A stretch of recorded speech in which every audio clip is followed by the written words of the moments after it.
I don't do New Year's resolutions. To me, they're one step above a campaign promise. See, at least you intend to keep your resolutions. That said, the beginning of a new year is a good time to consider your future. What plans do you have for the new year? So, while I don't make New Year's resolutions, if you do, well, here are a few ideas I think you should consider. So we'll look at those next on the Constitution Study.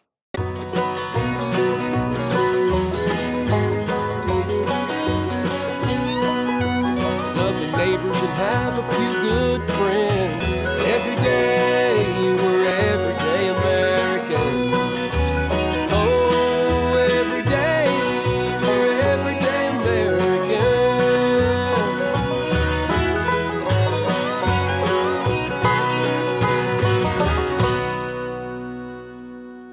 Hello there, everyday Americans. Paul Engel here with the Constitution Study, where we read and study the Constitution.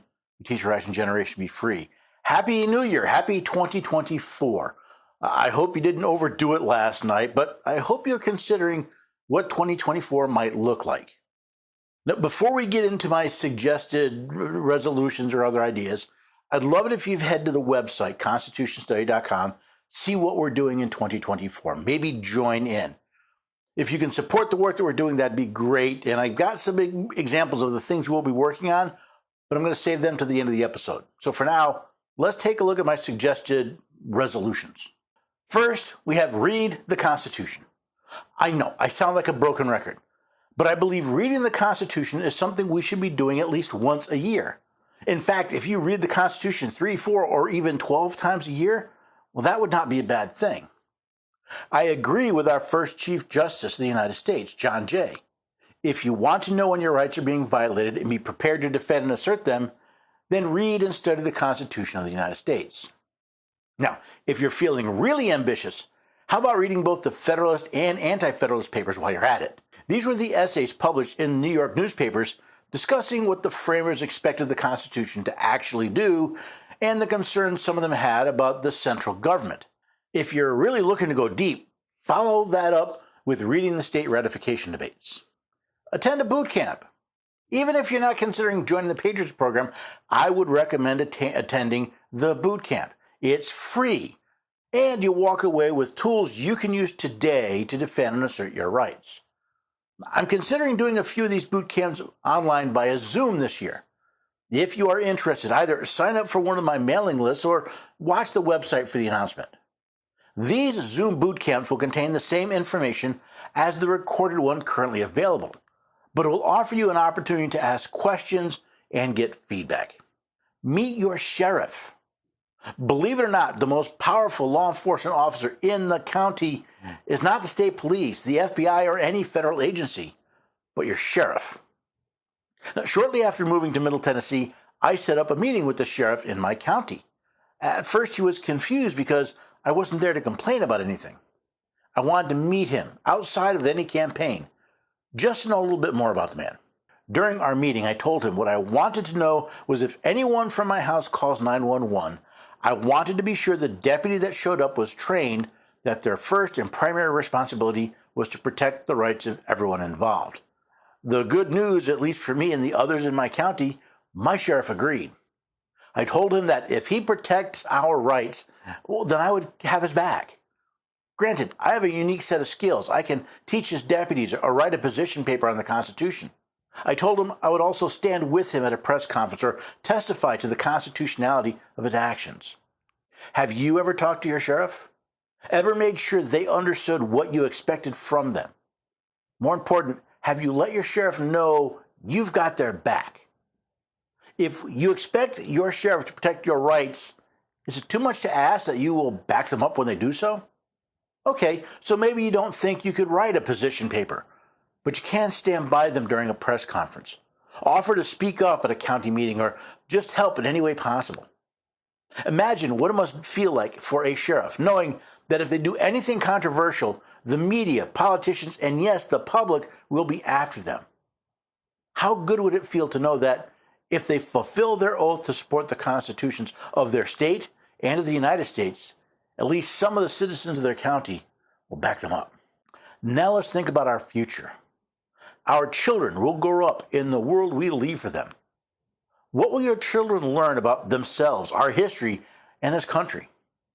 Since about 90% of children attend a government school, don't we have a responsibility to make sure they are taught properly? Taught the truth about this country? Example, the good, the bad, and the ugly? Should we make sure they are taught what their rights are and what their civic responsibilities are to keep this nation free? Then, whether you have school-age children or not, being involved in the school board is a great step. Nothing else, you can help make sure the racism and pornography that have been spreading across academia lately stays out of your schools. Now, if schools aren't your thing, what about the Board of Elections? If the United States is to remain a republic, then we the people must choose our representatives by election. The recent history has shown that those elections are under attack. What better way to preserve the republic than to make sure the elections in your county are free, fair, and transparent? Remember, every election starts at the county level. Keeping your Board of Elections on the right side of the Constitution may not seem like much, but as more and more people do so, we can change not only our counties, but our states and our nation too. And please don't forget to vote wisely. So many people focus on whether or not you vote, few consider how you decide who to vote for. Don't get me wrong, voting is an important civic duty, but how you decide who to vote for is just as important, if not more important. Here's what I do.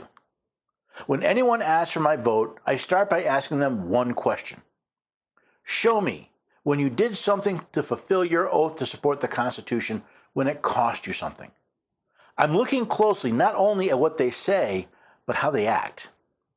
Most people are caught off guard, unsure, and reply with some soundbite platform plank that doesn't really mean anything. Occasionally, someone will say they raised their hand and signed up to defend this nation.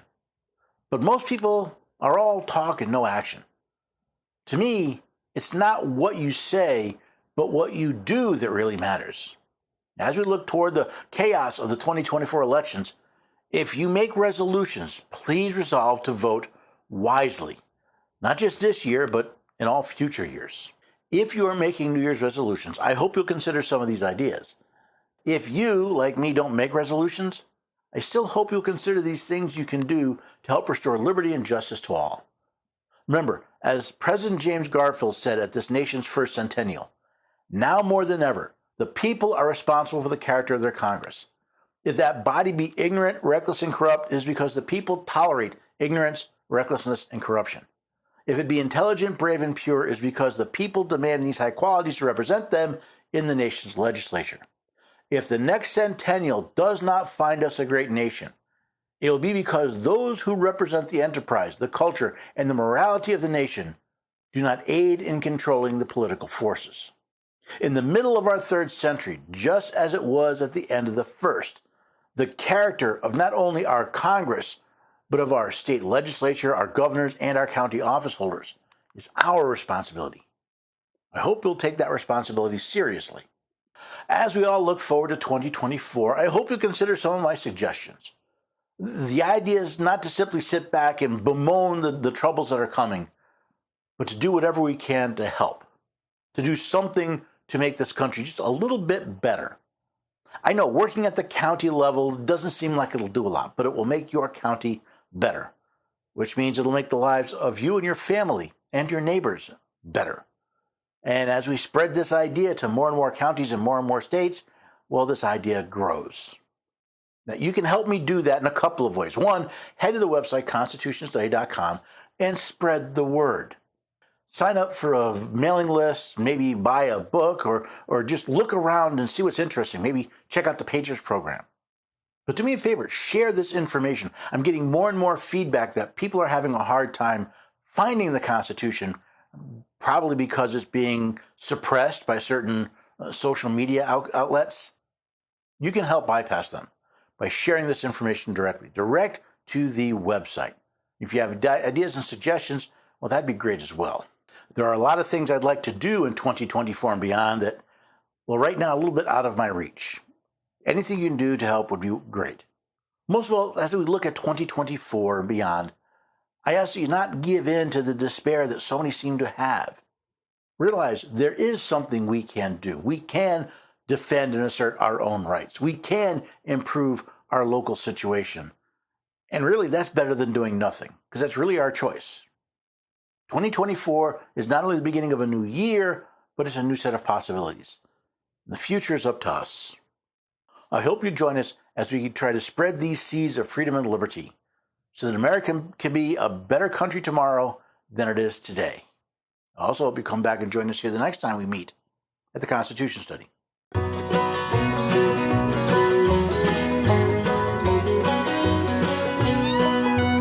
Love your neighbors and have a few good friends. Every day